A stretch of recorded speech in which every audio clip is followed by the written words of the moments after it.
आपको मुबारकबाद दी जाए या अफसोस का इजहार किया जाए, क्योंकि बिलाशुबा पाकिस्तान तहरीक इंसाफ पर ये एक बड़ा मुश्किल वक्त है? देखें, आपका सवाल बड़ा मानी खेज है और मैं समझता हूँ कि काबिल अफसोस तो मैं नहीं कहूँगा, क्योंकि इम्तिहानात इंसान की जिंदगी में आते हैं, लेकिन कोई ऐसा खुशी का लम्हा भी नहीं है। कल जब बैरिस्टर साहब ने जिम्मेदारी संभाली, हमने उनके लिए दुआ की, मैंने दुआ की उनके लिए, और मैंने उनको, और ये मैसेज भी मैंने चलाया कि हम दुआ करते हैं जिस इम्तिहान में वो सुरखरू हों और हम उनके दस्तो बाजू बनेंगे। ये फैसला खान साहब ने किया है और इस मुश्किल हालात में किया है। हमारे लिए मुश्किल फैसला इसलिए है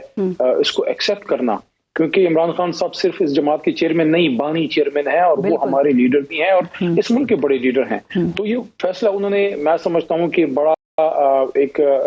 भारी दिल के साथ किया होगा, क्योंकि आसान फैसला नहीं था ये भी सोचना कि इस मुश्किल में क्या बैरिस्टर साहब की जिम्मेदारी पूरी कर पाएंगे। मैं आपके प्रोग्राम की वसातत से, वैसे नहीं तो कह चुका हूँ, लेकिन आपके प्रोग्राम की वसातत से भी उनको यकीन दिलाना चाहता हूँ कि जितने ओल्ड गार्ड हैं पार्टी में, मेरे से भी जो सीनियर हैं, अहमद खान साहब जैसे लोग या मेरे जैसे जो 10-12 साल हमारे हो गए, will support him, will stand with the decision of party, stand with the decision of chairman Tehreek Insaf इंशाल्लाह। ठीक कर रहे हैं, लेकिन सवालात ये उठ रहे हैं कि चेयरमैन पीटीआई के लिए बैरिस्टर गौहर खान ही क्यों? ठीक है, खान साहब ने उनको नॉमिनेट किया, लेकिन कोई नजरियाती पुराना पीटीआई का कारकुन भी तो सर हो सकता था ना। इस वक्त पाकिस्तान पीपल्स पार्टी आपको ये ताने दे रही है कि एक जियाले को आपने पीटीआई का चेयरमैन बना दिया है, जो कि माजी में जी भुट्टो का नारा लगा चुका है। देखें, अगर मेरी वैसे तानाजनी की आदत नहीं है और मैं ताने नहीं देता, लेकिन अगर मैं ये सवाल उठाऊं पीपल्स पार्टी पे कि आज भुट्टो की लेगेसी को जरदारी लेके चल रहे हैं, तो क्या ये किसी को अच्छा लगेगा? उनकी जमात का फैसला है, क्या नाम बदलने से आप भुट्टो बन जाते हैं? Zardari is Zardari, Bhutto is Bhutto. अब तो ये देखें, ये इस चीजों में ना पड़े। बैरिस्टर साहब काफी अरसे से पीपल पार्टी से दूर हैं, हमारी जमात के रुकन बने जी, और इस क्राइसिस में इमरान खान साहब के केसेस अच्छे वो लड़े हैं। मेरी दुआ है, चले सर 2022 तक वो साथ थे, आप दुआएं भी दे रहे हैं, लेकिन एक दुआ है पीपल्स पार्टी वालों के लिए कि देखें, हमारे घर कर ना करें, हमारे साथ तो कौम खड़ी है। अपनी फिक्र करें कि एक जमाने में आपकी लीडर शहीद भुट्टो साहिबा, बेनजीर साहिबा चतराल से खड़ी होती थी, लियारी से खड़ी होती थी, पेशावर से खड़ी होती थी और लाहौर से, और हर जगह जीतती थी। और आज आपकी जमात जो है वो कराची में बंदा नहीं जिता सकती। आप सिंध की एक छोटी सी जमात बन के रह गए, इलाकाई जमात, वजीर आज़म बनाने के दावे कर रहे हैं। अली मोहम्मद साहब देखें, चले, लेकिन सर एक जहनों में सवाल तो उठता है ना कि गौहर खान ही क्यों इस ओहदे के लिए, अली मोहम्मद खान क्यों नहीं? आपने तो जेल की सख्तियां भी बर्दाश्त की हैं और अभी तक डट के अपने लीडर के साथ खड़े हुए हैं। देखिए, मेरे ख्याल में अपने बारे में बात करना वैसे भी मुनासिब नहीं और होता, भी कई नाम हैं जी। मेरे ख्याल में जो आपका अमीर जमात होता है उसके पास ये इख्तियार जरूर होता है, या उसकी सोच होती है कि किस वक्त किस खिलाड़ी को किस पोजीशन पे खिलाना है। ठीक, तो मेरे ख्याल में शायद इस वक्त मुनासिब यही था जो इमरान खान साहब ने फैसला किया है, और जब जरूरत वो महसूस करेंगे हम में से किसी और को कोई और जिम्मेदारी दे देंगे। हम ओहदों के लिए, और आपको तो मेरा वैसे पता भी है कि मैं तो कम से कम ओहदों के लिए सियासत में नहीं, के हवाले से तो बिल्कुल हम ये बात मानते हैं, लेकिन इंट्रा पार्टी इलेक्शन जो वक्त हुए, आप समझते हैं ये गैर मुतनाज़ा है और आपको लगता है कि इलेक्शन कमीशन ने नताइज को कबूल कर लेगा और अब बल्ले का निशान पाकिस्तान तहरीक इंसाफ को अलॉट हो जाएगा? कानूनी जरूरियात तो सारी पूरी हुई हैं। मैस लेवल पे हम इंशाल्लाह 2013 का तजर्बा एक बार फिर करेंगे, जिसपे हमने पूरे मुल्क की तमाम सियासी जमातों को हैरान कर दिया था कि यूसी लेवल पे हमने इलेक्शन करा के तो चेयरमैन लेवल तक उसको लेके गए थे। बाकी तो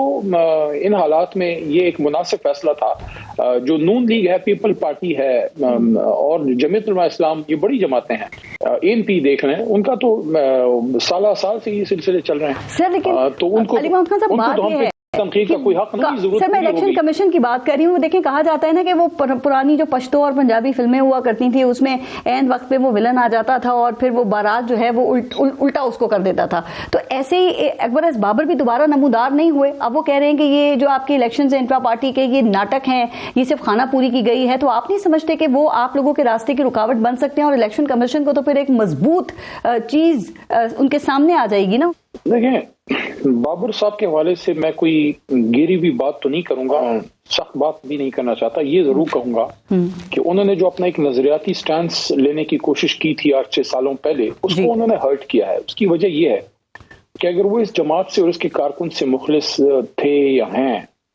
तो उनको उस वक्त स्टैंड लेना चाहिए था जब तहरीक इंसाफ के कारकुनान के साथ जो हुआ। جو ہماری خواتین کارکنان کے ساتھ یاسمین راشد صاحبہ جیسی بزرگ خاتون اور جاز چوئی صاحب جیسے لوگ آج بھی جیلوں میں ہیں، اور صنم جاوید صاحبہ کو دیکھ لیں، یا ہمارے ادھر خیبر پختونخوا میں دیکھ لیں، یا عمران خان صاحب کو دیکھ لیں، پاکستان تحریک انصاف کے چیئرمین تو تھے، اور پاکستان تحریک انصاف کو دیکھ لیں جتنی مشکلات سے گزری ہیں، تو مشکل وقت میں ان کی طرف سے کوئی بات نہیں ہوئی، اور اس وقت ان کا اس طرح سے سامنے آنا، بہت سے لوگ یہ بات کرتے ہیں کہ یہ ان کا خدا نخواستہ ری لانچ ہوا ہے، ایک دفعہ پہلے بھی 2014 کے دھرنے کے زمانے میں وہ اچانک آ گئے، تو وہ کنسسٹنسی ان میں نظر نہیں آ رہی، اور ہمیشہ جب تحریک انصاف پہ کمزور وقت ہوتا ہے یا برا وقت ہوتا ہے یا امتحان کا وقت ہوتا ہے تو اس وقت بجائے اس کے کہ آپ تحریک انصاف کو سپورٹ کریں، آپ اس کو اور نقصان پہنچاتے ہیں۔ میرا بھی تھوڑا سا وقت اس جماعت میں ہو گیا ہے مطلب آمین آدھی یوتھ تو میں نے دے دی ہے اس جماعت کو، حالانکہ مجھے یاد ہے ایک ٹائم میں نے اس طرح کی بات کی، وہ بھی کچھ سال پہلے تھی، تو میں نے کہا کہ ہم نے اپنی زبانی جماعت کو دیا، تو خان صاحب نے کہا، اس وقت شاہ محمود قریشی اور جہانگیر ترین صاحب بھی موجود تھے، تو خان صاحب نے مجھے کہا کہ یار کون سی اب تو اب بھی بچے ہیں یہ 2017 کی بات میں آپ کو کر رہا ہوں، تو ہم نے بھی تھوڑا وقت اس جماعت کو دیا ہے۔ میں بصد احترام اکبر شیر بابر صاحب سے کہ وہ ہوں گے ماضی میں، لیکن کم از کم جتنی مشکلات میں نے اس جماعت پہ گزرتے دیکھی ہیں 2011-12 سے 13 سے میں MNA بنا، میں نے ان کا کوئی حصہ اس میں نہیں دیکھا کہ انہوں نے کوئی مشکل میں تحریک انصاف کے ساتھ، تو ان کا کوئی رول پچھلے 10-11-12 سالوں میں پارٹی میں رہا نہیں، جب اتنا ایک گیپ آ جاتا ہے تو آپ دور ہو جاتے ہیں پارٹی